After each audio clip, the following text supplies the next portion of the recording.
Hey, how you doing? My name is Patrick Long. I'm a ex-Porsche factory driver, two-time winner in the GT class at the 24 Hour of Le Mans. I'm here to walk you through a little bit of simulator training in the 992 GT3 Cup car from Porsche. Most of today will apply to any type of simulator, something state-of-the-art like this CXC rig here, which is full motion, completely cockpit adjustable, or a basic off-the-shelf simulator. The most important thing is that you have a high-quality set of hardware, your steering wheel, your pedals, and your chassis that are all synced up. They're rigid. They allow you to completely immerse yourself in the hardware so that then you can focus on your job on screen. Just like a race car, it is so important where your body starts. When you get into your sim, first thing you want to think about is that distance. How close is the steering wheel? How close is the pedals? You'll see with the CXC Motion 2 that everything pedal and steering related moves in one. Today we're running the Formula steering wheel from CXC. Great quick release hub, again, all authentic racing hardware. I like to have about a wristwatch length between the top spoke of the steering wheel and your wrist. You have a slight bend in your knee even when you're at full throttle. No straight legs, but also not crouched up where you're gonna have your knee getting in between your steering.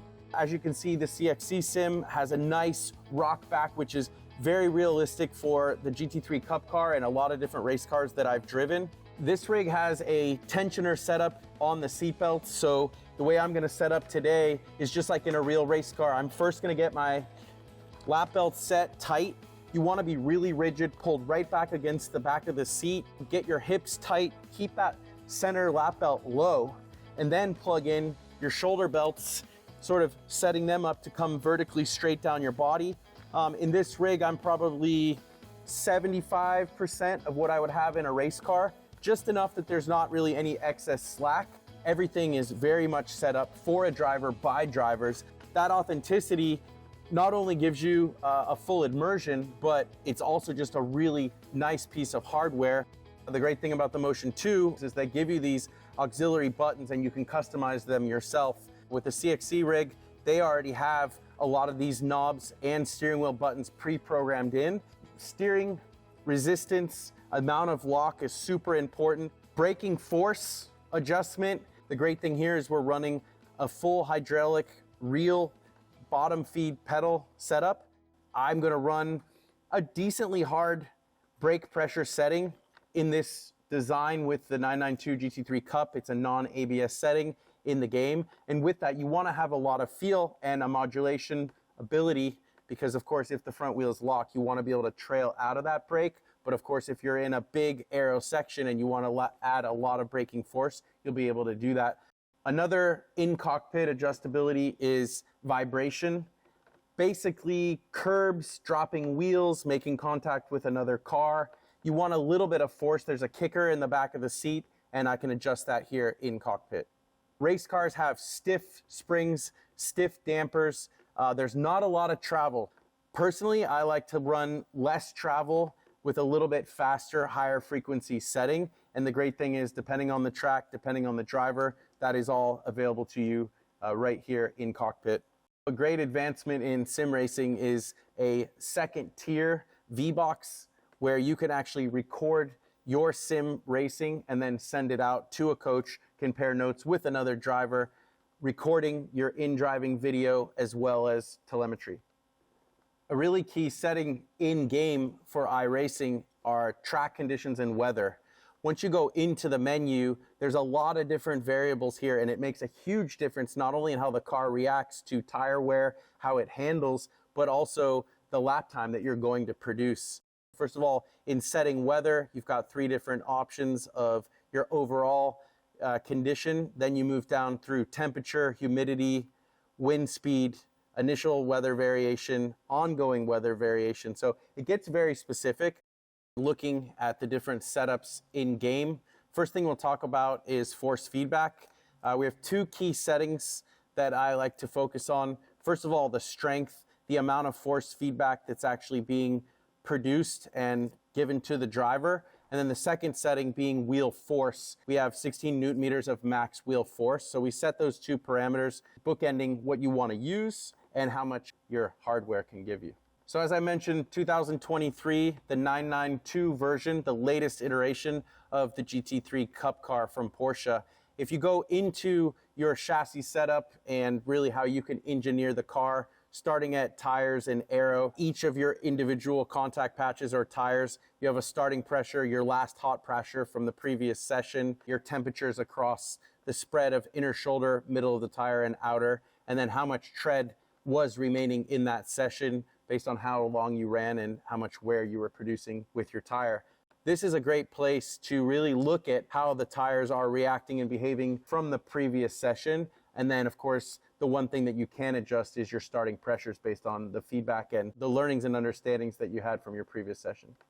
On the chassis page, quite a few different settings here. Some are limited based on the car that you have in iRacing. Some things are locked by spec because that's actually how it is in real life. For instance, in the Cup cars, you can't change the spring. Here we start in the front with your anti-roll bar settings, how stiff you want your anti-roll bar, really that relationship of lateral anti-roll and how the relationship of one tire to the other behaves.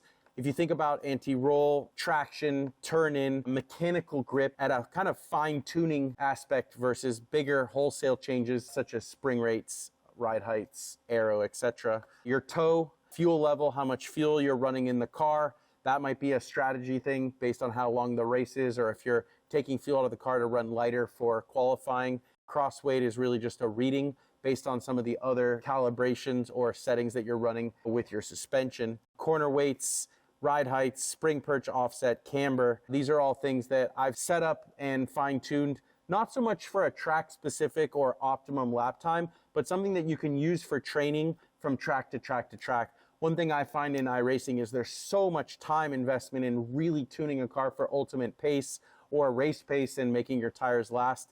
Find something that works for you. This setup will be in the comments below and you can utilize that, and maybe you'll love it, maybe you won't. But basically what I've done is set up a car that's reactive enough to braking and trail braking. There's still a little more understeer from mid-quarter to exit, especially on throttle, than I would prefer or would say is ultimately how one of these cars handles, but it does the trick for training.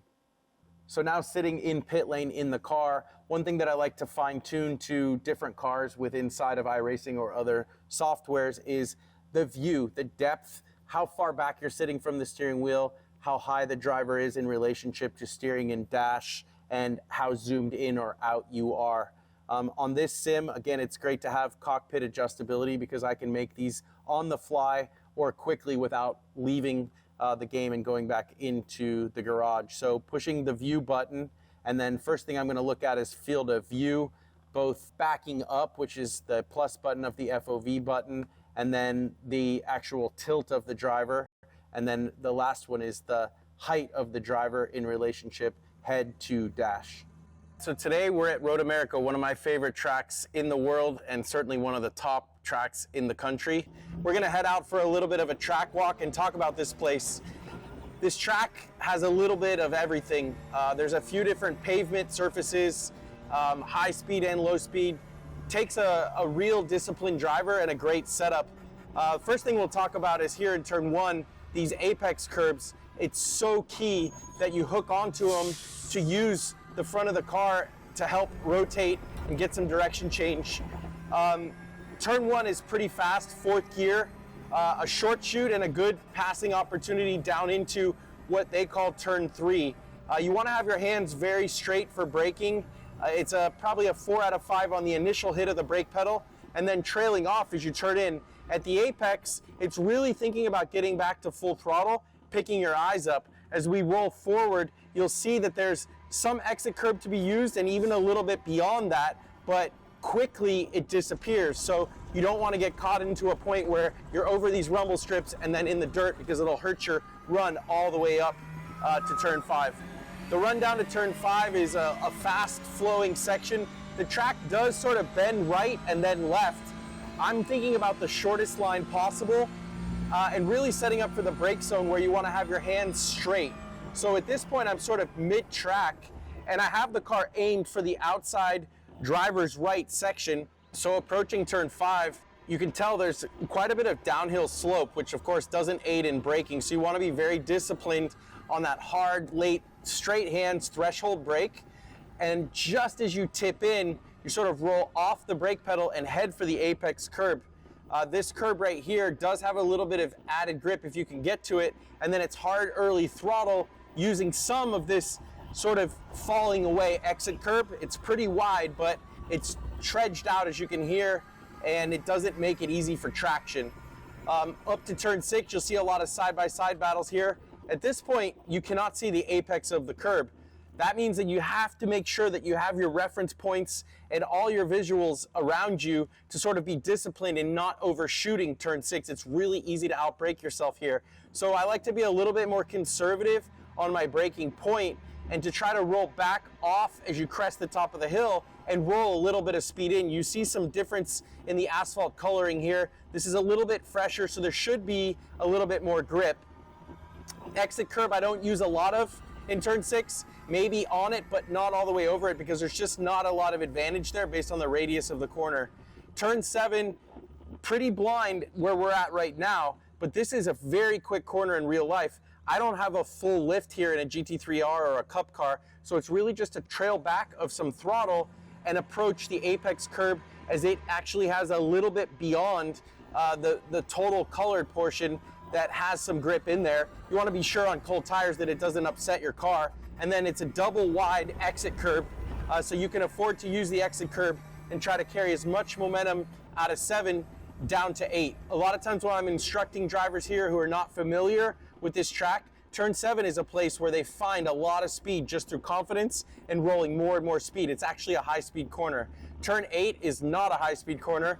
It's really about getting the car woed down here. And again, back to that sort of discipline of getting right onto the apex curb with your left front tire. Hard early throttle, get a run out of here. Again, sort of like turn 6, we don't need a lot of the exit curb there. It's there if you need it, but I don't find a lot of advantage to being all over the exit curb. My approach down into the carousel, so this is, I would call it a double apex, where you're actually gonna send it in on throttle, tight to the grass, and then mid-track, maybe let it out to half track width, a quarter track width, just tapering back off the throttle. If you have to, in iRacing, I was dipping a little bit of left foot brake just to plant the front, and then pick your eyes up and look for the apex curb at the very exit, which is all the way down the hill from where we're at right now. So you see as I roll through here, I'm about quarter track, maybe even tighter, depending on what the track grip surface is like in your race or your practice session, but you're really never past halfway here.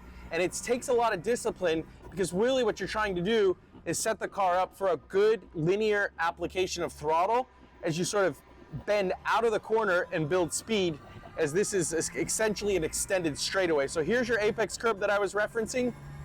You open your hands. There's a little bit of exit curb that I will use, but it's treacherous if you go beyond it because you'll be at the top of 4th gear at this point. Shifting up to 5th, very, very tricky corner, the kink. Some maintenance throttle through the apex is always gonna help you. And then the exit curb here bites a race car every single year that we go here with IMSA. So use it, but don't be greedy. You do not want to get past the exit curb out of the kink. This, in real life, is the top of 5th gear. You have one more shift into 6th as you head down to Canada Corner. Similar to the exit of 3, it's a bending straightaway, so you see a lot of defensive driving here, but the reality is that at a certain point you get the car back over to the left and create a straight line for your big hit of braking, which creates an overtaking opportunity if you're the following car. Late hard braking again, 2nd or 3rd gear depending on your setup and your comfort here at this racetrack, and that same discipline of getting to the apex curb, actually touching it with your right front tires before you look up the hill, and a big climb all the way through 13 and 14. If we pause here and think about the projection that my car has right now, I'm probably pointed a little more left than I'd like to be. So really get that direction change happening at the apex of Canada Corner and then get a good solid throttle application. Again, there's that tapering wide exit curb if you need it, but the rumbles will lose traction if you're really leaning on it with cold tires. Again, swing the car back over to the right. Make sure you're straight when you approach what used to be called Billy Mitchell Bridge. Now we just call it turn 13. similar to turn 7, some maintenance throttle through the apex is really going to aid you in settling the rear, giving that stability, keeping the aeros from getting too, let's say, disrupted. You don't want your aerodynamics to be too disrupted. At this point, projection right is okay. You don't really have to pinch off the exit because, as you see, there's an access road that is usable both in reality and in sim if you need it. Again, it's all about how much risk you want to take with exit curbs. It's a little bumpy, but for the most part, my position here is about half the car over the white line, but it leaves you a lot of distance to get back over to the left. The final corner, first things you need to think about is slow in, fast out. You actually can roll a good amount of speed through the apex of 14, but it is a place where you have a tendency to outbrake yourself because it looks so inviting, but it is sort of a decreasing radius and it's bumpy in the brake zone. So the discipline here is a good solid 4 out of 5 on the brake pedal. When you have your speed, you have aero, both in sim and in real life. And then as you trail into the corner, it should be digressive braking. So as your hands turn in, your foot is coming off the brake, rolling the speed into the apex. And as soon as you can see your exit curb, you're feeding the throttle in. Really key here as well is just getting all of your shift points perfect going up the hill. It's a big ascent and every little 100 of RPM counts. Exit curb is usable here, but just like at the exit of turn 3, it ends pretty abruptly, so you want to get back over. A lot of times the cars will swing back to about mid-track here as you go up over the bridge for one lap. Road America, once you get your visuals, you really start to understand the flow of it. It's a rewarding track, lots of slow speed technical corners as I mentioned, but some high speed aero balance bravery sections. Now we're gonna roll a little bit more speed through this track and you'll start to get a little bit more vision of the rhythm and of some of the approach angles and lines to these corners. So coming up over the crest on the front straightaway here, a little bit more speed. Definitely get a bit of a feel for the rhythm and some of the direction change in lines. You'll see braking cones here into turn 1, braking just before the access road, down to 4th gear, on the apex curb, feeding in the throttle on the exit, up to 5th gear just for a split second before you initiate braking. 3rd gear corner, early throttle is the emphasis, eyes up, little bit of exit curb, don't be greedy. Up to 4th gear, we'll get to high gear here on the run down to turn 5. And remember, turn 5 is all about a discipline of getting the car straight and directed where the outside of the right-hand side of the track will meet you as you get to your turn-in point. Down to 2nd gear, bend it in with a little bit of trail brake. Early on throttle is the key because you're running uphill to turn 6.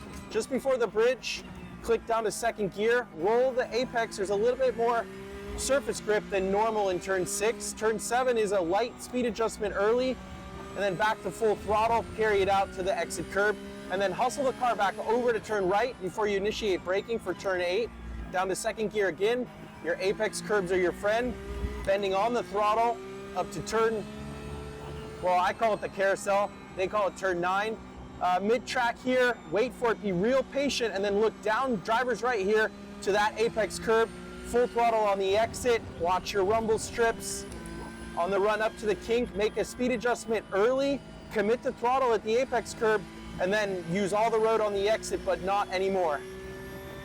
Bending straightaway down to Canada corner, I start from the right, swing the car left, and then initiate my braking in the straight section, down to 2nd gear into the apex curb. Feed the throttle on patiently, use some exit curb there, get a quick shift up to 4th before turn 13, patience on the way in, full throttle at apex, use some of that exit road, and then again, straight hands for turn 14, down to 2nd gear if you need it, 3rd gear when you're on a good run flyer. That exit curb again comes up quick, so use it, but swing the car back over before it's in your face. That's up the straightaway, click it into 6th gear, 1 lap at Road America. So that's a lap at Road America in the 992 GT3 Cup. Most important thing about Road America is to consider how long the straightaways are after said corner.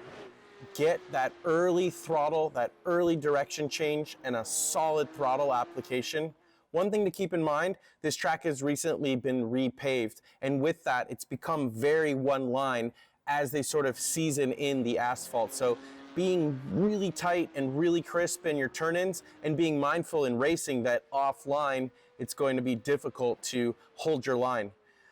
I think this is one of the most rewarding racetracks in North America. There's a little bit of everything: high speed, super technical, low speed, 90-degree corners, and a great place to race wheel to wheel, whether you're online or in real life.